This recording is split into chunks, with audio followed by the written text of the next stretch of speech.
Well, if I have a chance, my name is Marc Morano. I'm the author of The Politically Incorrect Guide to Climate Change and publisher of CFAC's Climate Depot. And just before I get started here with my presentation, I just wanted to say the previous speaker from the University of Pennsylvania was talking about the IPCC as though it's some sort of sacred scientific institution. This was an organization that has been accurately called a political body masquerading as a science institution. In fact, the chairman of the IPCC, Rajendra Pachauri, actually wrote on his day of his resignation a few years back that global warming is my religion, unquote. And this was the head of this alleged scientific panel. And people like to say, well, it won a Nobel Prize. It won a Nobel Prize in peace. And the United Nations, it's a campaign cause. They get to set up the problem, say CO2 is a danger, and they get to do the solution. They have no incentive to go against that. And in my book, I feature, and in my research, all these scientists who say they'd sit around meetings, they will make the next report so alarming the world will have to act. We have quotes from top UN officials saying exactly that, years in advance of a report. It's a lobbying campaign organization. And one other reference, the previous speaker mentioned the National Climate Assessment as though it was some esteemed scientific report. It was written by Andrew Light, Obama's former United Nations Paris investigator, and the two lead authors were Union of Concerned Sciences left-wing activists, Catherine Hayhoe and Don Wobbles. In other words, if it read like a release from the Sierra Club or Greenpeace, that's because it was essentially written as one. And sadly, the Trump administration, for fear of not wanting to look censorship, allowed this report to come out last year. But it is far from any kind of scientific report that you'd want to cite for non-bias. So this is Marc Morano, the cap and trade carbon tax reality I would like to talk to you about today. CO2 is not the control knob of the climate. Now, I'm not a scientist, but I have a background in political science, which is actually the perfect background to examine global warming claims and alleged solutions. This is one of my favorite quotes, I think, for the layperson. Climate change is governed by hundreds of factors or variables. The idea we can manage it by understanding and manipulating at the margins one politically selected factor is as misguided as it gets. This is from UK scientist Philip Stott. And he goes on to say it's scientific nonsense. And that, unfortunately, is what the great state of Pennsylvania is now getting involved in, is scientific nonsense when it comes to the RGGI program. This is another scientist from prestigious scientist Hendrik Tenekes. I reject vigorously the idea that the climate reacts like a home heating system to a change setting of the thermostat. Just turn the dial and the desired temperature will be reached. When we have these scientists come forward, when we have the activists come forward, they act as though that we can just, oh, we'll pass this and then this will happen to the earth. It doesn't work that way. Governor Wolf, your governor, on KDKA said the governor pointed out the recent weather is reason for us to get involved in his executive order in the RGGI. 2008 was Pennsylvania's wettest year on record. The storms that came brought pounding rain, causing floods in communities of all sizes. Well, it sounds like we need to do something in Pennsylvania about emissions because the floods are bad. But wait a minute. Pennsylvania you can't even measure it on the surface of the earth in terms of its size. But if you look at the global, and if you quote the IPCC, the UN panel, floods are not increasing. Flood disasters are sharply down. In fact, on every metric of extreme weather, according to the peer-reviewed scientific literature, and even acknowledged, buried, of course, in the United Nations reports, is the fact that extreme weather is not bad.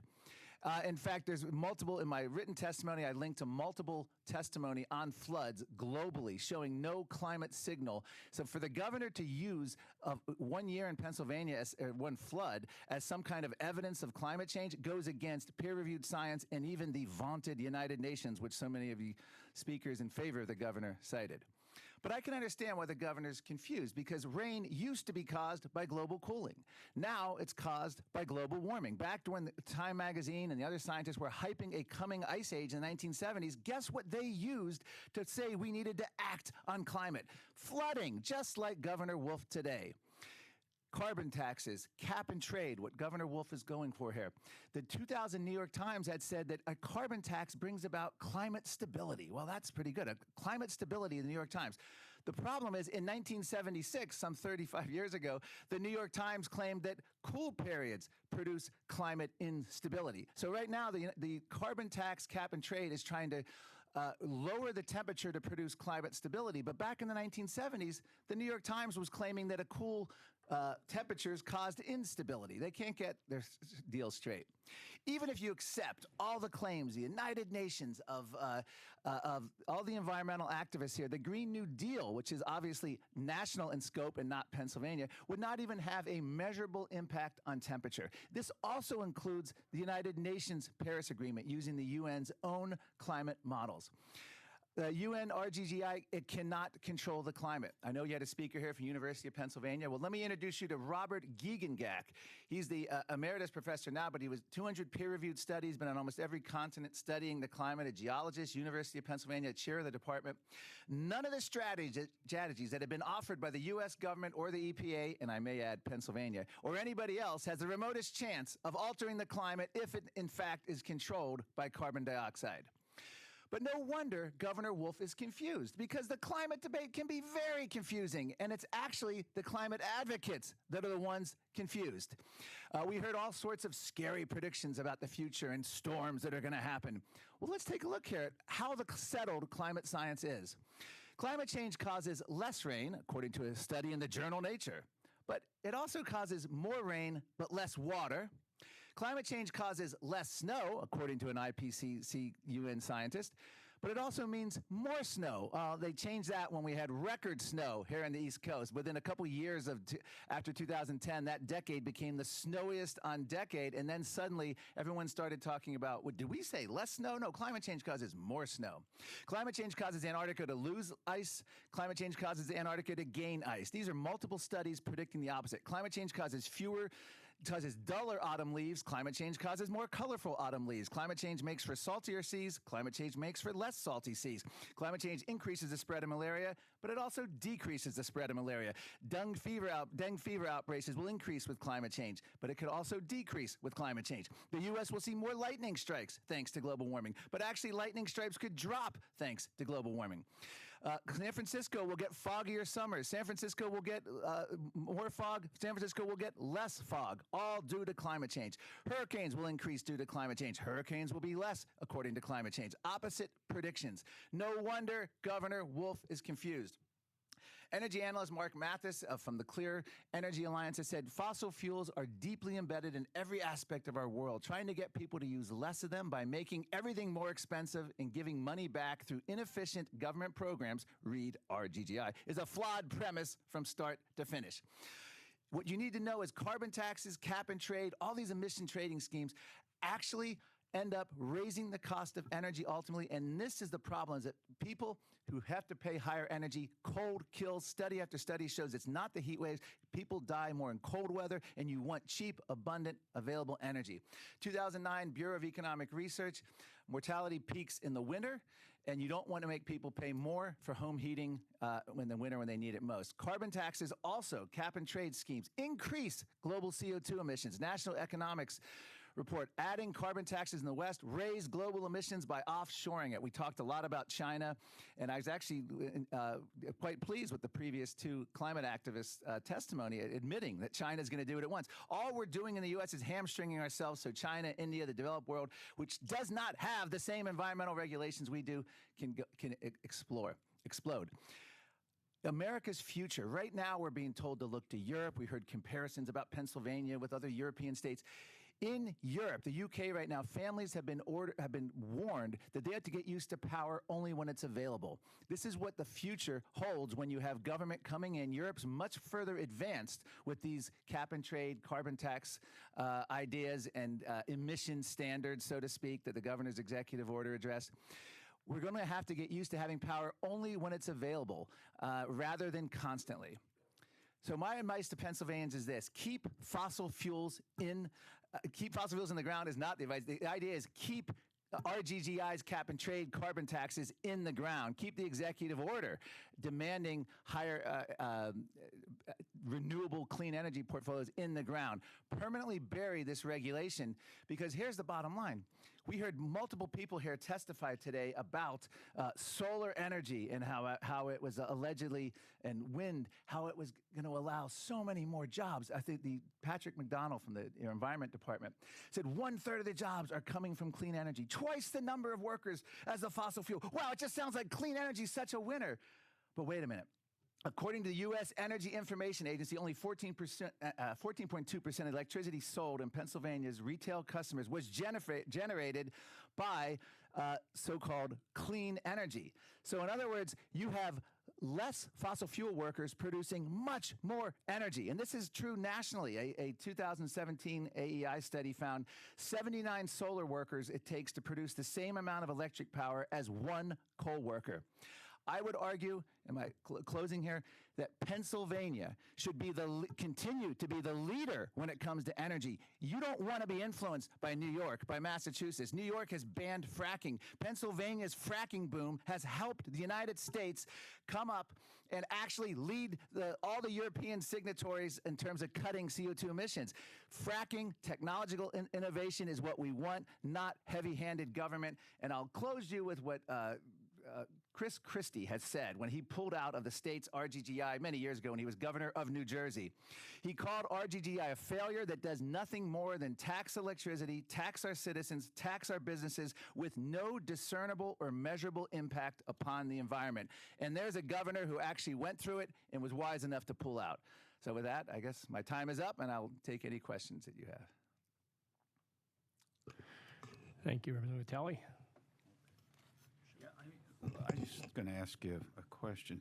So Pope Francis is in his encyclical letter said there's an urgent need to develop policies so that in the next few years the emissions of carbon dioxide and other highly polluting gases can be drastically reduced. For example, substituting fossil fuels and developing sources of renewable energy. And the U.S. Conference of Catholic Bishops said that they stand united in the Holy Father and his call to protect creation.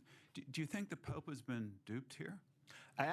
Great question, and thank you. I actually attended the Vatican Climate Summit in 2015, where the Pope, what I called an unholy alliance with the United Nations. Pope Francis, I'm a Catholic. Pope Francis brought in individuals who were in direct opposition to Catholic teaching.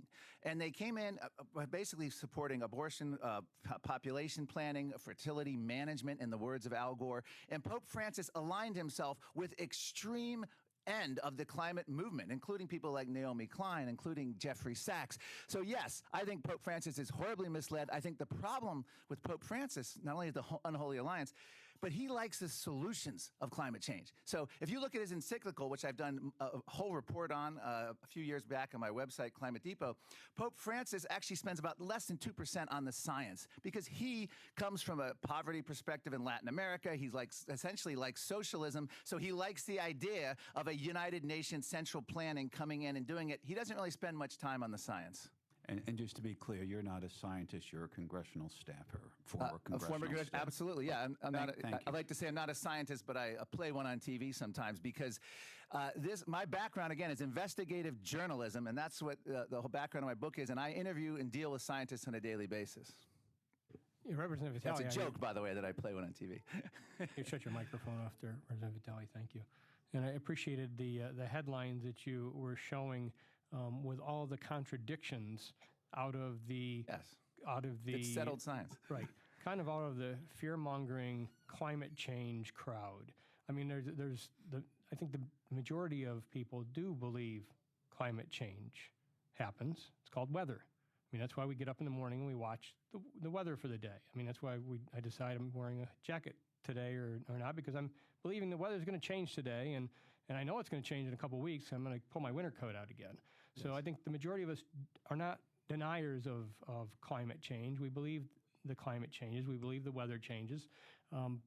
But all of this fear mongering, and that's what as I've been here in the legislature, I remember back to those days of being in elementary school in the 60s and 70s. And in the 70s, the coming ice age. You remember some of the I don't know, cartoons or what I forget how they were trying to market it to some of the young people at that time, but I remember being struck as a child by that, thinking, oh wow, there's an ice age coming, and it just seemed like science fiction the way it was presented at the time, as some of this does. I mean, if you watch a good science fiction movie, you'll watch some of the same things being said with the meteorites that are heading for the Earth and going to destroy the whole Earth. All of a sudden, is what you're hearing coming out of some of these people that are claiming that the sky is falling. The sky is falling like Chicken Little did.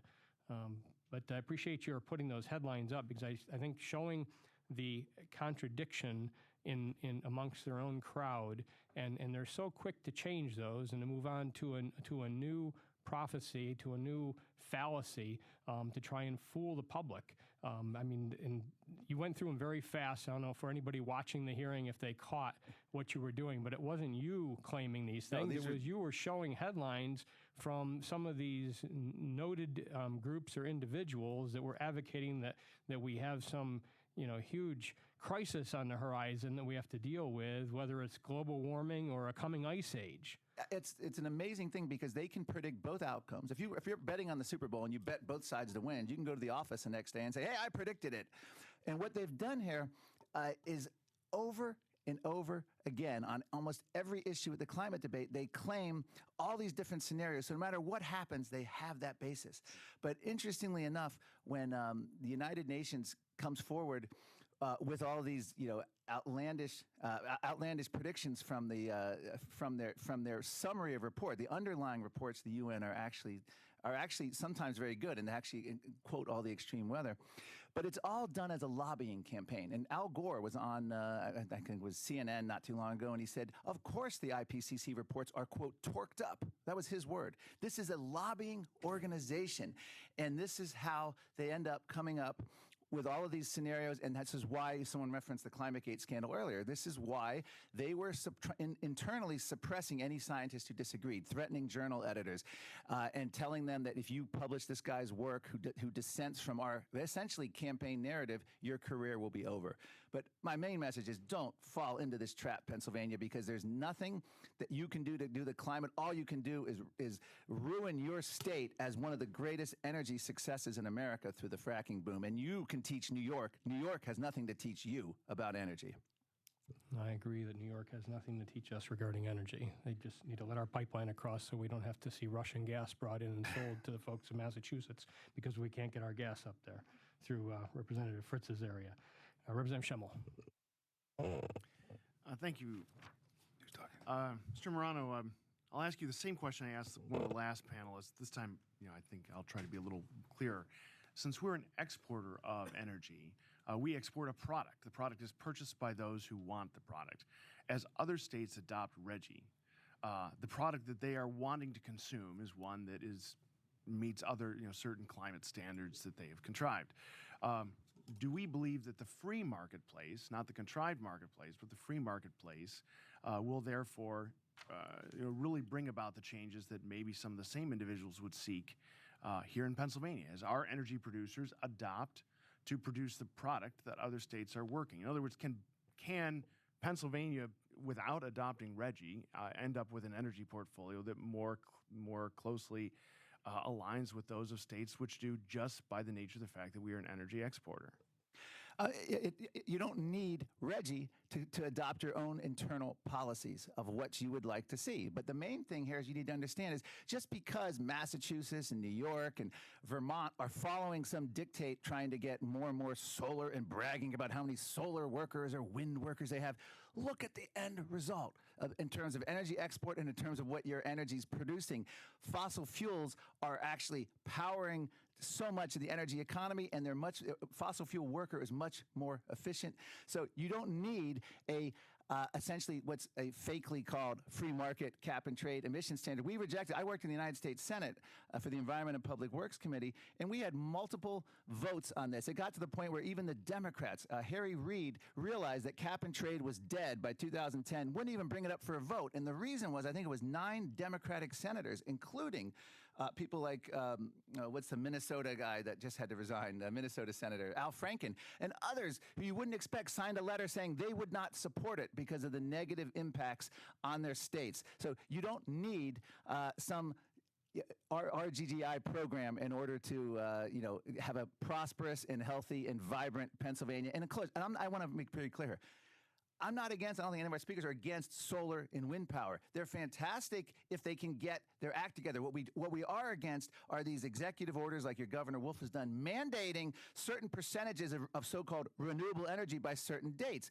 What happens then is you end up banning energy that works in favor of mandating energy that's not ready. In other words, in my book, I actually say, when you can go to Walmart, buy a solar panel, put it on your roof, get off the grid, that's the day. If solar and wind are so money-making, and all these entrepreneurs are out there, like Al Gore claims, why don't they go out there and make the money and go out there and compete with wind and with fossil fuels? You don't need to ban energy that works to mandate energy that's not ready and that is incredibly inefficient, as your own economics guy said. I can't believe your EPA head actually is touting the jobs of renewable when when fossil fuel workers are so much more productive, efficient, and benefit the state of Pennsylvania with much less employing. The idea is you don't want government make work. That's essentially what you're describing when you brag about how many employees are in one sector, but you don't talk about how much energy they produce. So something missing from that picture in the media. Any media here should not let Pennsylvania's EPA get away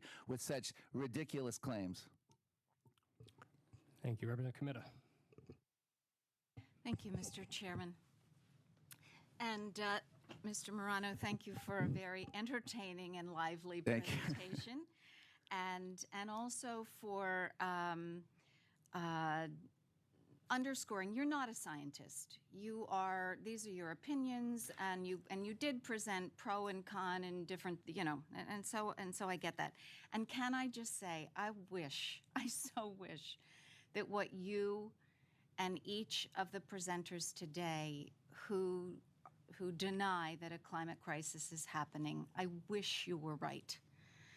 As I've said before, I cannot bet my children's, my granddaughters, and all of our children's future on 3% of the scientists and others like yourself who don't believe what 97% of the scientists in our country and the world have studied at length. And it was pointed out earlier that I am an environmental champion, and I am proud of that. And I'm a champion of our children, our farmers, our all of our businesses. And I'm not anti-fossil fuels either. I'm pro-carbon capture. But so it's clear where my, let's say, loyalties lie is with our people and with a healthy future for our children. So from your perspective and in your world, who considers you a champion? Who are you fighting for? I'm fighting for a rational energy policy. And I have good news for you, a couple things. First of all, the 97%, as was previously mentioned, was pulled from thin air, according to United Nations lead author, Dr. Richard Toll. So even the United Nations lead author admits it was pulled from thin air, and multiple studies, including by Dr. David Legates. Not true. Hey, all right. Excuse me. The audience is not allowed to interject while we have a testifier presenting. It's rude, unprofessional behavior, and you'll be removed from this room if it happens again. Yeah, and they're right. There were one of the protesters here said there were multiple studies. I have a whole chapter in my book detailing the multiple studies. It was, in the words of Lord Monckton from UK, it was a talking point of 97% long before. In fact, Al Gore in the 80s was claiming the science was settled and all scientists agreed. And it was a couple dopey studies came out that were easily debunked, and they're embarrassing. But here's the good news. You don't have to agree with, you don't have to worry if we're facing a catastrophe. In other words, us so-called climate deniers, or as some here today tried to say Holocaust, compare us to Holocaust deniers, even if we faced a climate catastrophe, all of your solutions, the United Nations Paris Treaty, the Green New Deal, the Pennsylvania's participation in RGGI, or the governor's executive order, would have no impact on the climate if, in fact, we faced a climate catastrophe. So in other words, if we actually faced one, which thank God we don't, we would all be doomed if we had to rely on all these solutions. I will finally say this. If we actually faced a climate crisis, the last thing we would want to do is saddle ourselves with United Nations regulations, socialist-leaning Green New Deal proposals. You would actually want a free market, a vibrant energy economy to deal with solutions and to come forward and do it. The exact opposite of the way that you guys are doing it. In fact, the United Nations has admitted that their climate policies are not. Dr. Otto Edenhofer, a vice chair of the IPCC, said, "We will redistribute wealth by climate policy. This isn't even environmental policy anymore." And that's the same that the architects of the Green New Deal said. It's not a climate or energy thing. It's a change the economy kind of thing. So we know that if we faced it, your solutions that you advocate would have no impact on the climate and would actually hinder us in the actual case if we actually did face a climate catastrophe, because it would hamstring American innovation, competitiveness, and economic energy production. Thank you, sir, for your testimony today, and thank you to all of our testifiers and to the committee today for bearing with a longer hearing than normal. Thank you. 2 hours usually just the right time. 3 hours was actually, we could have used more time because I think Dr. Legates had a dissertation that I would have enjoyed hearing more on, some more details of that. So I appreciate all of our testifiers. Some of you spoke very fast to try and get the information in. I wish we would have had more time for all of you to have more Q&A and more time, but that's the way the schedule dictates at times. This room we have to give up at 11:30. That's why we started at 8 this morning, because we could get in a little ahead of the clock instead of on the back end. So